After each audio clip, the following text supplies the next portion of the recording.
Hey, it's Luke without a darts. This is our tips and tricks tuning guide for the Caliburn 4, also known as the C4. This is the latest version of the Caliburn that we sell.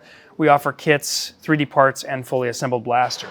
The first thing you want to know is that if you bought this from us or printed your own, PLA is the most common material used in printing these, and PLA is a great material. It's very strong, but the only thing you want to watch out for is that we do not recommend leaving these blasters in a hot car in the summer or in direct sun all day long in, say, a place like Texas or Hawaii in the summer heat. PLA can get warped or bend or melt at certain temperatures if it's hot enough, but I have not experienced this very frequently despite selling tens of thousands of parts. But it is something to keep in mind. If you ever do have an issue, please reach out to us and we'll help you out. Here you'll see the basic tools you're going to need. It's essentially screwdrivers, a pin punch, or perhaps an old motor, flywheel motor, and I'm going to use a power driver because I like to work faster, and it's nice to have a hammer. Now I'm going to show you how to swap your spring. To do so, we're first going to remove this pin, and that'll allow us to take the rear assembly apart. Now, depending on how tight your pins are, you may either need to punch them out, or you may be able to just grab them with a vice grips, or if they're real loose and have been installed many times, you'll be able to pull them right out. I generally grab vice grips, but you can also take a hammer and a pin punch and punch from the other side. Just make sure you use something to protect your table, so I would typically use a piece of cloth like this. Next, we're going to remove this back top pin. Now, if you have any problems getting this out, it can help to take a little flathead screwdriver and just pry it up so you can access it with pliers or your fingers. And then I'm going to grab it with my same vice grips. Again, you can use pliers. Now, as you're pulling this out, you're going to want to support this because if you don't, it's going to fly out the back. And you can do that just by pinching, grabbing these two halves here. That way you're taking the pre-compression spring load and then you can gently pull it out. To swap the spring, you literally just pull this spring out, pop a new spring of your choice in, and repeat the process to close up the blaster. Putting those pins back in place. In order to get these pins in place, you are going to need to sort of compress from either end the entire blaster so that whole assembly is snug. And repeat for this side one here. If needed, you can take a hammer to do the final tap in, but you should not have to really hit on this. It's a nice gentle tap, not pounding like you're nailing in a nail. Now I'm going to show you how to swap your barrel. The barrel swap on this blaster is very, very easy. You've got one screw, Phillips number 2, down below here. You need to just unscrew it a few turns, not all the way, and then your barrel will come loose. Very, very convenient.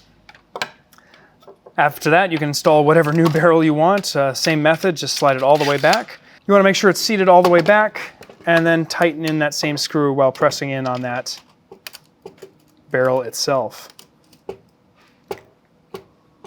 How do you deprime a blaster? There are two ways to do it with the Caliburn. The first way you can deprime is by firmly holding the grip and pulling the trigger and then gently letting the blaster deprime. The other way you can do this is, as long as you have a good seal, you can plug the end of your blaster and the air brake will help slow down the depriming process and cause less wear on your blaster.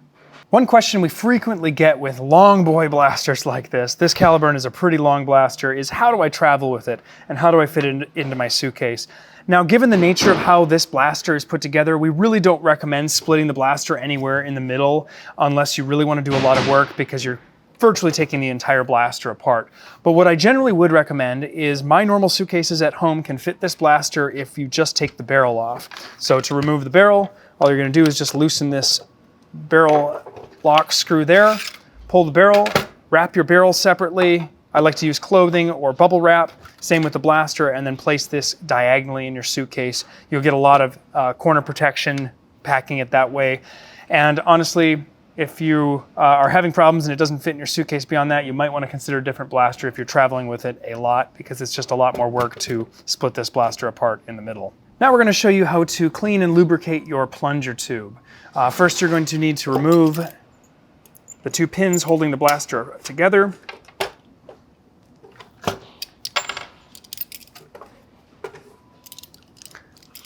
Keep in mind when you remove the second pin, whether it's whichever pin you remove second, you're going to need to hold the blaster together or the back will fire off because of the preload on the spring. Then we're going to pull the butt plate out along with the spring. After you've got the spring removed and the butt plate out, you're going to want to actually prime back the blaster to get the actual plunger head out. And in order to do that, you will have to activate the sear here manually. Down here, you can either pull this or literally just pull the trigger, and that guy will come out.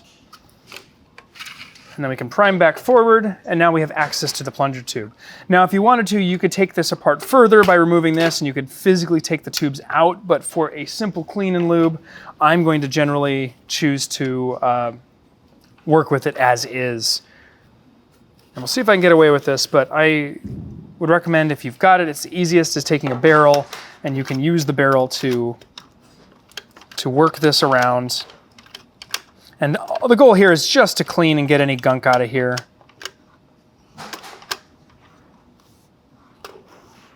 If you've got a long rod or a pusher or a grabber, you could use that too, but we're trying to get any garbage or junk out of here. And then we'll take that piece of paper towel out and discard it.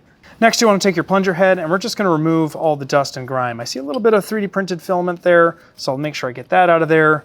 And there's just a little bit of dirt and dust. It's not too bad. I'm doing this one before it would be necessary, but if you've played in a real dirty environment, like we do here up at Fort Borst in Centralia, we have a lot of dust and dirt on the ground, so stuff tends to get pretty gunked up pretty quickly. After that, we're going to take some super lube, and we're going to put a few drops around the O-ring. Probably do about 5 drops there. Let's call it 6. And then we'll slide that forward. Again, we're going to have to activate the trigger to get it past the sear.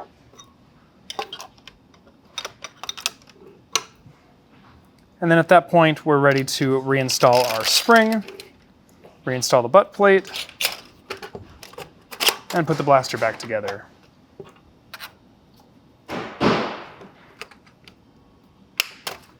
Now I'm going to show you how to get at replacing your ramrod O-rings. I noticed on this blaster, I'm actually missing them entirely. So we're going to open up the blaster to replace them. Now the ram core there, or the pusher that you can see, you could just prime the blaster and try to work in this small space and finesse those O-rings into place, but it is a little challenging, so I'm going to show you how to take the blaster apart.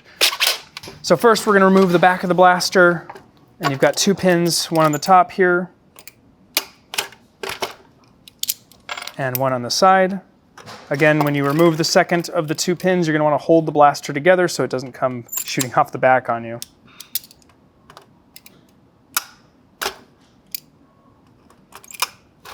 I like to pull these out when I can, but again, you can use a hammer and a pin to punch them out from the side.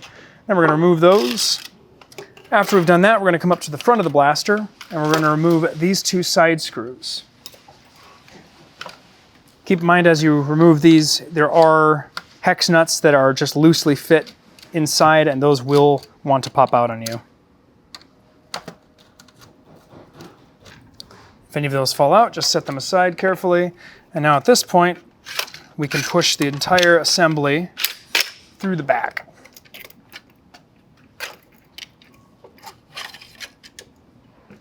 This is also a good opportunity to clean and lubricate these O-rings if necessary.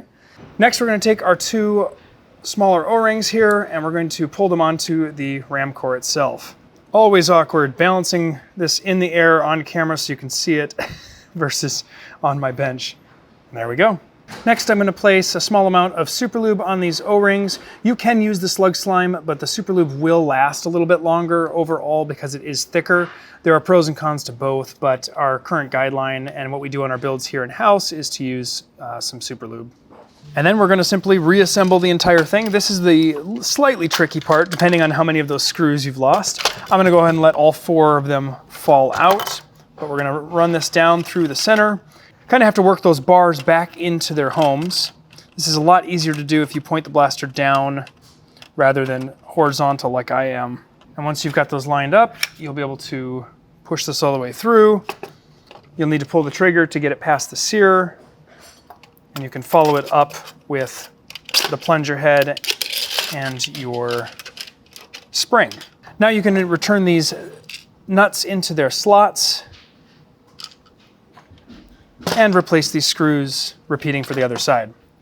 Then we can replace the butt plate and the 2 pins holding that in place as well.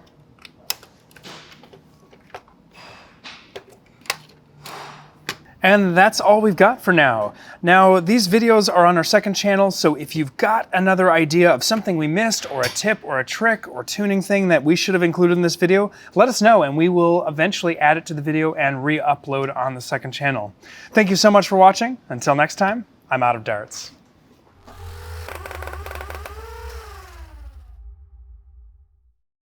Next, we're going to remove this back top pin, which you can again use vice grips for. If you're having a problem getting at it, find a small flathead screwdriver and you can pry it up slightly to get access to it, to be able to grab it a little easier. You can probably do this with regular pliers or just your fingers, but I like to use the tools I have at hand. That was a funny outtake.